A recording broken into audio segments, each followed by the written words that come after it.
ஓம் ரீம் ராம் ராம் ஆஞ்சநேய ராம் ராம் மம சர்வ சத்துரு சங்கட நாசய ராம் ராம் ஸ்ரீ ஓம். காலபுருஷனுக்கு 9வது ராசி உபயராசி தனுர் ராசி. இந்த ராசிநாதன் குரு பகவான். இதுதான் குரு பகவான் ஆட்சி பல பெறும், நல்ல குருவலயம் பெறும் மகா தனயோகம் பெற்றவர்கள் இந்த தனுர் ராசி தனுர் லக்கணத்தில் பிறந்த மகா கெட்டிக்காரர்கள் என்றே கூறலாம். தானும் வாழ்ந்து மற்றவரை வாழ வைக்கும் சமூக அக்கறை கொண்டவர்கள், பேராற்றல் பெற்றவர்கள், பெருமதிப்பு மிக்கவர்கள், பெருமணத்தை சம்பாதிக்கக்கூடியவர், இருக்கின்ற இடத்தில் இருந்து கொண்டே உலகத்தை அசைத்திடும் மகா வல்லமயோகம் பெற்றவர்கள் இந்த தனுசு ராசி நேயர்கள். உங்கள் ராசியில்தான் ஆஞ்சநேயர் பகவானின் மூலம் நட்சத்திரமும் மகாலட்சுமியின் பூராட நட்சத்திரமும் உத்திராட நட்சத்திரம் உதித்த வண்ணம் இருக்கிறார்கள். இந்த உதயசூரியனின் அருள் பார்வை பெற்ற இந்த தனுர் ராசியில் பிறந்த மகா கெட்டிக்காரர்கள் என்றே கூறலாம். நாளை நடக்கும் பங்குனி மாதத்தில் உங்கள் வாழ்க்கை பவ்யமாய் ஏராளமாய் இருந்த வாழ்க்கை உங்கள் வாழ்க்கை எழுச்சியாய் மாறப்போகின்றது. பங்குனி மாதம் பிறந்ததம்மா தனுசுவுக்கு கொண்டாட்டம். பங்குனி மாதம் பிறந்ததம்மா தனுசுவுக்கு கொண்டாட்டம். திண்டாட்டம் இனி விலகுதம்மா, கொண்டாட்டம் என்றும் பெருகுமம்மா. திண்டாட்டம் இனி விலகுதம்மா, கொண்டாட்டம் இனி பெருகுதம்மா. பங்குனி மாதம் பிறந்ததம்மா என்று நீங்கள் பவளமல்லி பூத்தது போல் நீங்கள் வாழ்க்கையை செழிப்பாய் நடக்க உங்கள் ராசிநாதன் என்று அழைக்கப்படும் குரு பகவானோ 7ஆம் இடம் என்று சொல்லக்கூடிய பெருந்த கேந்திரஸ்தானமான மிதுனமலையில் அமர்ந்து அவருடைய விசேஷ பார்வையை உங்கள் ராசிக்கு 11ஆம் வீட்டை பார்ப்பதால் லாபாதி லாபங்கள் அதிகரிக்கக்கூடிய காலமாகவே இந்த பங்குனி மாதம் அமைகின்றது. இந்த காலகட்டங்களில் சில திடீர் வீடு வாகனங்களை வாங்கக்கூடிய நேரம் வாகனத்தை பழையதை மாற்றி புதியதாய் மாற்றக்கூடிய காலமும் கனிந்து விட்டது சகோதர சகோதரிகளே. அவருடைய ஸ்ட்ரைட் பார்வை உங்கள் ராசியை பார்ப்பா முகத்தில் தேஜஸில் கலை ஜொலிக்க போறீங்க. கலை இழந்த நீங்கள் கலையுலக மன்னனாக மிக போற்ற தென்னராக மற்றவருக்கு மதிக்கக்கூடிய தேஜஸ் உங்கள் முகத்தில் பொலிவு கிடைக்கப்படுகிறது. குரு பகவானின் பார்வை உங்கள் ராசியை பார்ப்பதால், அதே விசேஷ பார்வை 3இல் உள்ள ராகு பகவானை பார்ப்பதால் முயற்சிகள் பல வழிகளில் முன்னேற்றத்தினால் தடையாயிருந்த காரியம் அனைத்தும் நீங்கள் முயற்சியால் முன்னேற்றம் பெற்று மகா முதல்வனாய் வரக்கூடிய காலமும் அரசியலில் மிகப்பெரிய சாணக்கியனாய் ஆலோசனை சொல்லும் அளவுக்கு மந்திரியாய் பலர் வளம் வரப்போறீங்க. உங்கள் ராசிக்கு 2 கூடிய தனாதிபதி 3 கூடிய மகிழ்ச்சானாதிபதியே சனீஸ்வர பகவான். அவர் அர்த்தாசிரம சனி என்று சொல்லக்கூடிய 4ஆம் வீட்டில் அத குருவுடைய மீனமனையில் அமர்ந்து அவருடைய விசேஷ பார்வை 6ஆம் இடம் என்று சொல்லக்கூடிய ரிதவமனையை பார்ப்பதனால் அதிர்ஷ்டங்கள் 6ஆய் பெருகி 100ஆய் பெருகப் போகிறது. கடன்கள் கட்டுக்குள் வரப்போகிறது. உங்களுக்கு மண்மனை ஸ்திரச்சொத்து யோகத்தில் வில்லங்களுக்கு தெரிந்து உங்களுக்கு ஸ்திரச்சொத்து யோகத்தின் மதிப்பு கூட போகுது. இந்த காலகட்டங்கள் எதிரிகள் கட்டுக்குள் வருவார்கள். அவருடைய விசேஷ பார்வை 10ஆம் வீட்டை பார்ப்பதா வருமான பெருக்கங்கள் உங்களுக்கு உலகமெங்கும் புகழ்கட்டி கொடிகட்டி பறக்க போறீங்க. வருமானத்தில் செழித்து மேலோங்க போறீங்க.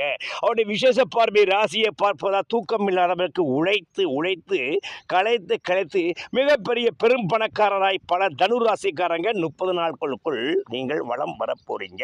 உங்கள் ராசிக்கு 3லேயே கரும்பாம்பு ராகு இருந்து குரு பகவானை பார்வை பெறுவதால் இந்த ராகு பகவான் முயற்சினால் பெரும் தனயோகத்தையும் வெளிநாட்டில் செட்டில் ஆகக்கூடிய நிலையையும் வெளிநாட்டிலே வரக்கூடிய வருமான பெருக்கத்தையும் தந்து இந்த பங்குனிக்குள் உங்களை மிகவும் அங்கத்தில் குறைந்தாலும் உங்கள் தங்கத்தில் குறையில்லாதவருக்கு மகா மன்னராய் மாற்றக்கூடிய காலமெல்லாம் ராகு பகவான் தருகிறார். கேது பகவானோ 9ஆம் வீட்டில் அமர்ந்து ஒளிமயமான எதிர்காலத்தை கொடுத்து விநாயகரின் அருள் கடாட்சத்தால் உங்களுக்கு நல் வழியை நல் எண்ணத்தை கொடுத்து உங்களுக்கு தந்தை வழி ஆதாயங்களையும் உங்களுக்கு அருள் பாலிக்கப் போகிறார் இந்த விநாயக பெருமான் என்று சொல்லக்கூடிய கேது பகவானின் அருள் பார்வை. உங்கள் ராசிக்கு 9 கூடிய பாக்கியாதிபதி என்று அழைக்கப்படும் சூரிய பகவானும் 4ஆம் இடம் என்று சொல்லக்கூடிய சௌத்த கேந்திரமான மீனமனையில் நாளை வருவதுதான் விசேஷத்தனையோ. பாக்கியாதிபதி 4ஆம் வீட்டில் அமர்ந்து 10ஆம் வீட்டை பார்ப்பதால் உங்களுக்கு தந்தை வழியினால் திடீர் சொத்துகள் உங்களுக்கு தேடி வரப்போகிறது. தந்தை வழி ஆதாயத்தினால் சொத்தின் மதிப்பு கூட போகின்றது. உங்களுக்கு வருமான பெருக்கங்கள் அதிகரிக்கப் போகின்றது. உங்களுக்கு லட்சுமி கிராட்சம் லட்சுமி கிராட்சம் படுத்தி 6ஆய் பெருகி 100ஆய் பெருகக்கூடிய காலம் வளர்ந்த பங்குனிகள் நடப்பது நிதர்சனமான உண்மை. வரும் பங்குனி வரும் 13ஆம் தேதி என்று அழைக்கக்கூடிய, அதாவது வரும் 13 பங்குனி 13ஆம் தேதி உங்கள் வாழ்க்கையில், அதாவது சுக்கிர பகவான் என்று சொல்லக்கூடிய 6க்கும் 11க்குரியவர் உங்கள் ராசியில் 5ஆம் வீட்டில் அமர்ந்து 11ஆம் வீட்டை பார்ப்பதால் உங்கள் வாழ்க்கையில் துள்ளலான சம்பவங்களும் பெருமதிப்பும் பேரதிர்ஷ்டமும் கிடைக்கக்கூடிய காலமாகவே இந்த பங்குனி மாதம் சுக்கிர பகவான் பெறும் சுகத்தை லட்சுமி கிராட்சியம் பெற போறீங்க. இந்த காலகட்டங்கள் ஏற்கனவே வாங்கி போட சொத்தின் மதிப்பெல்லாம் பல 200 மடங்கா மாறக்கூடிய காரத்தை இந்த 11 சுக்கிர பகவானை 11ஆம் வீட்டை பார்ப்பதா பல வழி வருமானத்தையும் உபரி வருமானத்தையும் வெளிநாட்டை பெருக்கத்தை தந்து உங்களை மிகப்பெரிய மன்னராய் மாற்றப் போகிறார் இந்த சுக்கிர பயிற்சி என்று சொல்லக்கூடிய சுக்கிர பகவானை அருட்கடாட்சம். மேலும் உங்கள் ராசிக்கு ஏப்ரல் 1 என்று சொல்லக்கூடிய உங்கள் வாழ்க்கைக்கு ஏப்ரல் 1ஆம் தேதி பங்குனி 13ஆம் தேதி என்று அழைக்கக்கூடிய பங்குனி 18ஆம் தேதி, அதாவது உங்கள் வாழ்க்கையில் செவ்வாய் பகவான் மீனத்தில் அமர்ந்து அவருடைய விசேஷமாக 7ஆம் வீட்டை பார்ப்பார். தொழில் வழி மூலமாக வருமானங்களை பெறக்கூடிய நேரமும் 10ஆம் வீட்டை உங்களுக்கு 7வது பார்வையாக 10ஆம் வீட்டை பெருப்பதால் உங்களுக்கு தொழிலில் ரியல் எஸ்டேட் கொடிக்கட்டி பெறக்கூடிய நிலையும் மண்ணாபரணம் பொன்னம்பரம் கிடைக்கக்கூடிய நிலை ஏற்படும். 8வது பார்வை லாபத்தை லாபங்கள் லாபங்கள் கிடைக்கக்கூடிய காலமெல்லாம் பல தனுசு ராசிக்கு இந்த காலகட்டங்களில் கிடைக்கப் போகின்றது.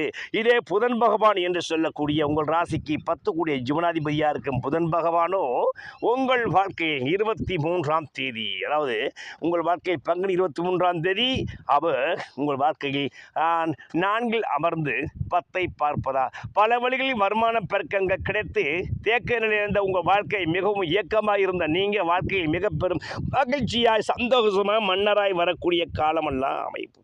ஆக மொத்தத்தில் இந்த பங்குனி மாதமே இழந்த செல்வாக்கு யோகத்தையும் பல வழிகளில் வருமானத்து பெருக்கத்தை பெற்று மன்னராய் நீங்கள் மிக பெரும் தென்னராய் இந்த மாதத்தை கழிப்பின் மாதமாக, சந்தோஷத்தின் மாதமாக, வெற்றியின் மாதமாக நீங்கள் மகிழ்விக்க போறீங்க.